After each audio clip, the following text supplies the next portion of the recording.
Hello, আসসালামু আলাইকুম। সবাই কেমন আছেন? আশা করি সবাই ভালো আছেন। আপনারা দেখতে পাচ্ছেন আমি এখন পদ্মা সেতুর উপরেই আছি। পদ্মা সেতু থেকে দুদিকে তাকালে মনটা জুড়িয়ে যায়। কি অপরূপ দৃশ্য! আপনারা দেখছেন খোলা আকাশের নিচেই ফাঁকা জায়গায় দূরে মেঘ আর পানি যেন একাত্রে মিলিত হয়েছে। কি সুন্দর দৃশ্য! সবচেয়ে মজার বিষয় হচ্ছে এই পদ্মা সেতুর উপর দাঁড়িয়ে এমন দৃশ্য উপভোগ করা যায় না। আপনাকে উপভোগ করতে হলে এই চলার পথে বা রানিং অবস্থায় উপভোগ করতে হবে।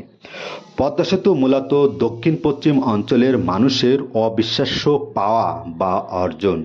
কারণ এই দক্ষিণ পশ্চিম অঞ্চলের মানুষ যখন ঢাকায় যাওয়ার উদ্দেশ্যে বাসা থেকে বের হতো তখন ঘন্টার পর ঘন্টা এই নদীর কিনারায় এসে অপেক্ষা করতে হতো, যার ফলে তাদের কৃষিপণ্য যেমন শাকসবজি মাছ নষ্ট হতো এবং রোগীও কষ্টে যন্ত্রণায় কাতরাতো, কারণ সঠিক সময় ফেরি পেত না এবং এই নদীও পার হতে পারতো না, যার সমাধান পদ্মা সেতু আজ তাদেরকে দিয়েছে। পদ্মা সেতু বাংলাদেশের অন্যতম একটি সেরা স্থাপনা। এটি শুধু একটি সেতু নয়, এটি আমাদের বাংলাদেশকে উপস্থাপন করে, কারণ বিশ্বকে আমরা দেখিয়ে দিয়েছি যে আমরাও পারি। নিজস্ব অর্থায়নে এমন গর্বের স্থাপনা তৈরি করতে পেরে সত্যিই বাংলাদেশের মানুষ খুবই আনন্দিত এবং গর্বিত। এটি আগামী প্রজন্মকে বড় বড় স্বপ্ন দেখতে এবং দেশের উন্নয়নে অবদান রাখতে অনুপ্রাণিত করবে। তারা এর চেয়ে বড় বড় প্রকল্প নিজেদের অর্থায়নে গড়তে সাহস পাবে। তারা নির্মাণ করে দেখিয়ে দেবে যে আমরাও পারি।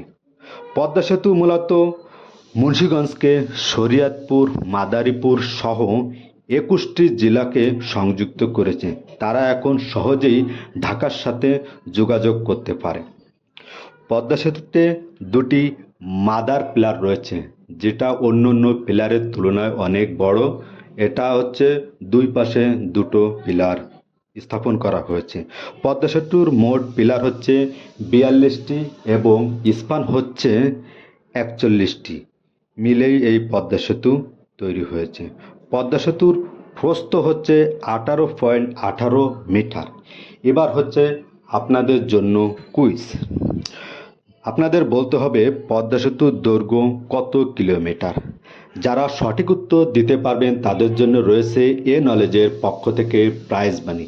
তাই দেরি না করে তাড়াতাড়ি এই ভিডিওর কমেন্ট সেকশনে গিয়ে আপনার সঠিক উত্তর জানিয়ে দিন। ধন্যবাদ।